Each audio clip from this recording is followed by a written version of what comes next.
Welcome to Wealth Wisdom. If you have ambitions to achieve financial success, please leave yes in the comment, and we are here to help you obtain insight and build wealth. The book we are going to share today is Ethereum. Digital currency was developed by cypherpunks in reaction to online privacy issues. In the 1980s, the world entered the computer age, with PCs becoming part of many homes and workplaces. To some people, however, this development was anything but welcome. To them, it seemed to foreshadow the rise of a complete surveillance state, not unlike something out George Orwell's 1984. So a handful of computer programmers decided to fight back, and their weapon was code. Thus, in the late 80s, the cypherpunk movement began. Their main aim was the protection of people's privacy in the digital world.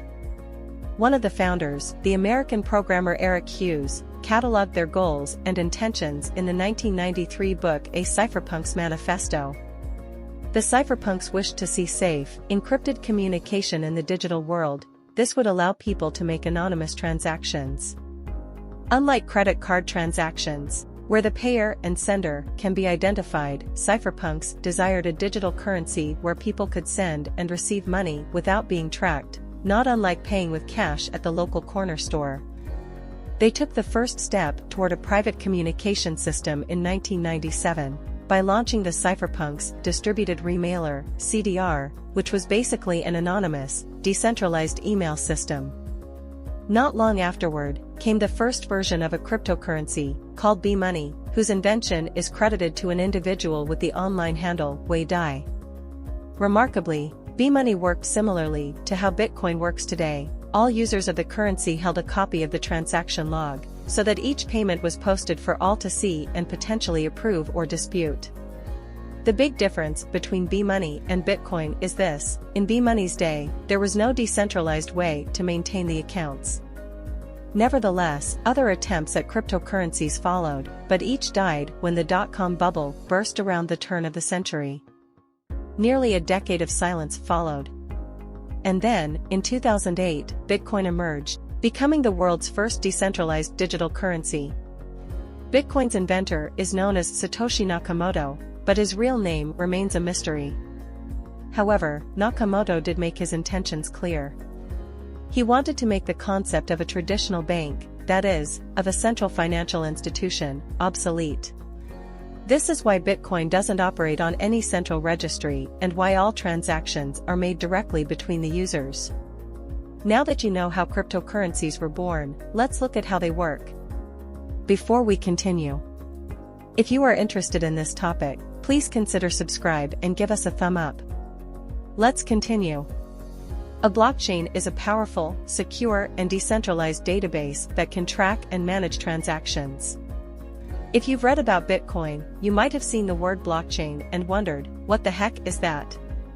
The simplest way to understand a blockchain is to think of it as a secure and shared database that contains transactions. Blockchains can be used for many purposes, but Bitcoin has become the most well-known.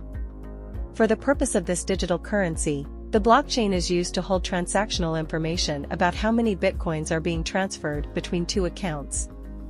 So the data would read something like, account A transfers 10 Bitcoins to account B. The database is called a blockchain because the data is stored in sections known as blocks, and these blocks are organized in a precise way that basically creates a chain of data. The first block of data is called the genesis block, and each block that follows contains information about the preceding block, thereby linking them together like a chain. However, a more appropriate analogy might be a series of Russian nesting dolls, with each block containing the information from previous blocks inside it. The real defining feature of a blockchain database is that it's decentralized. This is an important feature for a number of reasons, the most important being that it prevents trickery. Generally speaking, most digital things can be easily duplicated. Just consider how easy it is to email someone a JPEG or an MP3. But a digital currency, in order to have real value, needs to be protected against duplication. Blockchain technology overcomes this challenge by decentralizing the database. So if you have 5 Bitcoins, this data isn't being stored on one central computer, it's constantly being synchronized over a whole network of computers.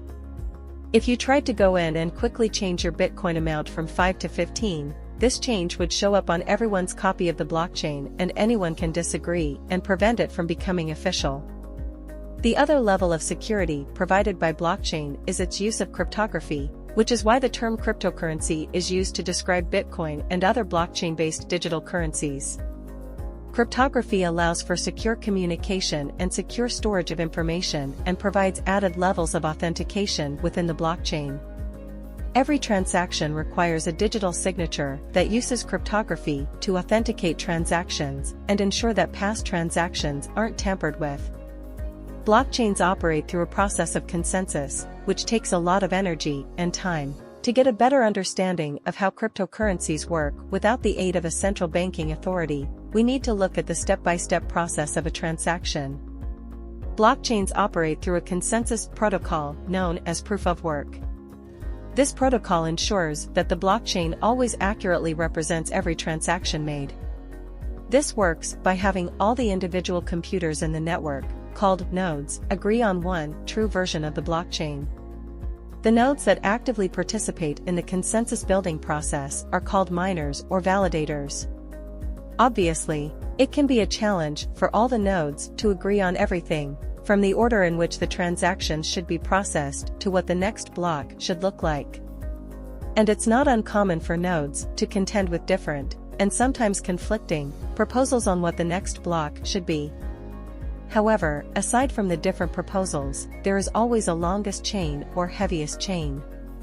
This is the one chain that is ultimately approved and considered true by the consensus protocol. It's referred to as the world state. All of this work and building of the blockchain takes a lot of energy. In fact, maintaining the Bitcoin blockchain for 1 year consumes as much energy as the entire country of Ireland uses in that same time period. Therefore, to help them cover their electricity costs, miners and validators are allowed to give themselves 12 bitcoins for every block they add. As you might imagine, the decentralized nature of blockchain makes the process a bit slow compared to conventional databases. In a conventional database like MySQL or VaultDB, a new entry takes a few milliseconds. However, for the Ethereum blockchain, which represents today's most advanced blockchain, a new entry takes an average of 3 minutes. Nonetheless, that means blockchains are 1,000 times faster than transactions made on the stock market, which take around 3 days to finalize. And compared to credit card payments, which take around 4 months, a blockchain transaction is about 100,000 times faster. Thanks to their ability to perform automated functions, blockchains can also be applied to contracts. Blockchains aren't just a database for digital currency, though. They can also be used to create a binding contract between 2 or more parties. In the world of contracts, any number of things can cause one or more of the parties to fail to fulfill their contractual obligations. And this can result in endless and exhausting periods of litigation. Blockchains may obviate many contractual issues, however, since they can manage smart contracts. A smart contract not only stores the details of an agreement, it can execute the terms of the agreement as well. Smart contracts are essentially a legal text written as a computer program and inscribed into a blockchain. And since blockchains never forget anything, a smart contract is certain to execute on time. So a blockchain smart contract can be used to trigger a payment at a certain time, whether the payment is made in cryptocurrency or with a traditional credit card. Or it could guarantee that digital goods, such as a music or video file, are transferred to a party's email account.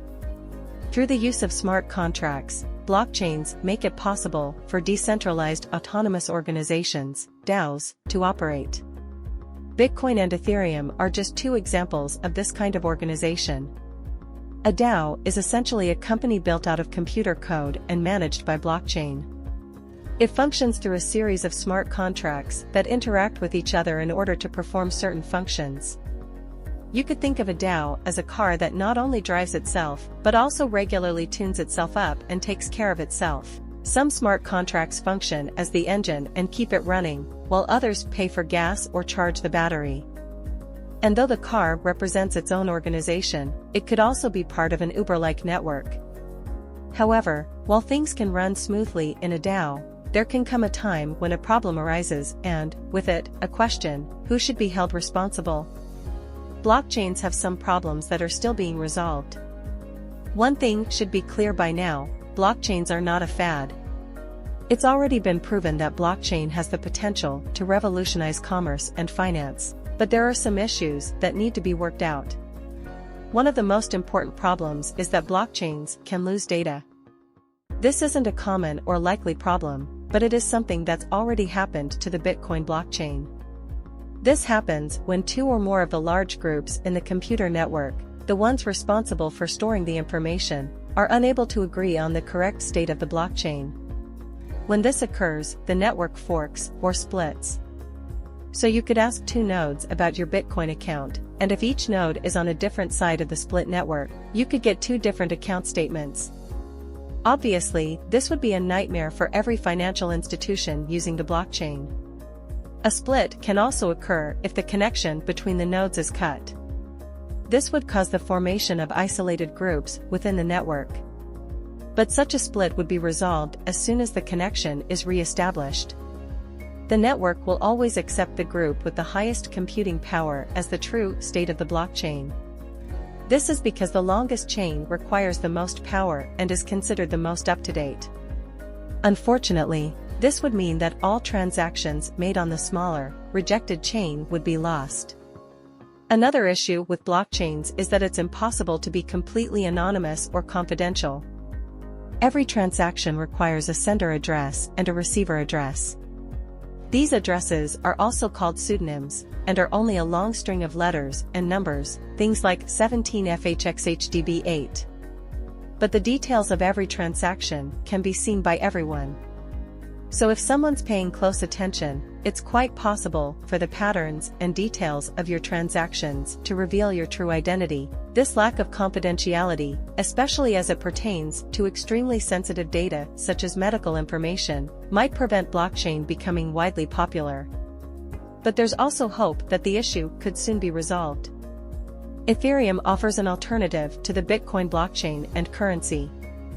Unless you're really familiar with blockchain or digital currencies, chances are you haven't heard of Ethereum. But let's have a look at this recent development in blockchain. Bitcoin may be the first blockchain, but it's also limited. It's focused exclusively on money, whereas Ethereum is a general-purpose blockchain, which makes it much more versatile. In addition to cryptocurrencies, Ethereum enables you to build such things as land title registries and the kind of rating systems used on eBay and Amazon. Ethereum was invented in 2013 by Vitalik Buterin, who wanted to avoid the problem that highly specialized blockchains were experiencing when being employed for other uses. So, even at the time of its conception, Ethereum was meant to do many things well, and this is the reason it's the most advanced blockchain to date. Like other DAOs, Ethereum isn't owned by anyone. It's also free and highly accessible, thanks to an intuitive programming language called Solidity. Ethereum does come with its own digital currency, or its own Bitcoin, so to speak, called Ether. This is the currency you'd use on the Ethereum blockchain to pay for transactions, running calculations, or storing data. While Bitcoin may be the king of the cryptocurrency world today, Ether, thanks to its more adaptable blockchain, could become the preferred digital payment method of the future. Ethereum offers many possible applications, but there are still concerns. Now that we've taken a broad look at Ethereum, let's put some of the specifics under the microscope. There are a number of ideas and potential applications of the Ethereum blockchain that make it quite exciting. For example, the Ethereum blockchain could make voting virtually tamper-proof. Every voter could use their signature to make an entry in the blockchain that would represent their vote. In this system, no one could change it since the proof-of-work process would forbid it. Plus, the process of vote counting would be completely transparent. Another possibility for Ethereum is in the management of land titles, especially in developing countries where the confusion over land ownership has held back the economy. The Ethereum blockchain would again make this process fully transparent and straightforward. And then there's banking. It comes as no surprise that most major banking corporations have been funding research of blockchain technology. The financial market, along with trading in stocks and other assets, could benefit greatly from the transparent and programmable nature of blockchains. But this is just the tip of the iceberg. Ethereum could also improve escrow payments, social networking, ride-sharing, employment services, crowdfunding platforms, and much more. However, since Ethereum is open-source software and without warranties, there is concern about how trustworthy it really is. This is an important issue for big corporations, since they'll never agree to use something that isn't fully reliable and bug-free. In this respect, Ethereum's developers have yet to make real efforts to make it ready for corporate use. Finally, there's the issue of the imposition of government regulations in the future. Blockchains can be used for criminal activities, like money laundering or black market sales, which could result in some governments imposing heavy regulations or even outlawing blockchain technology. But the fact remains that blockchains have the potential to change our world just as profoundly as the internet did. And as it stands now, Ethereum could be the blockchain of the future, since it is by far the most advanced we've seen to date. That's the end of today's sharing. If you like our content, please give us a thumb up and share it with your friends. See you next time.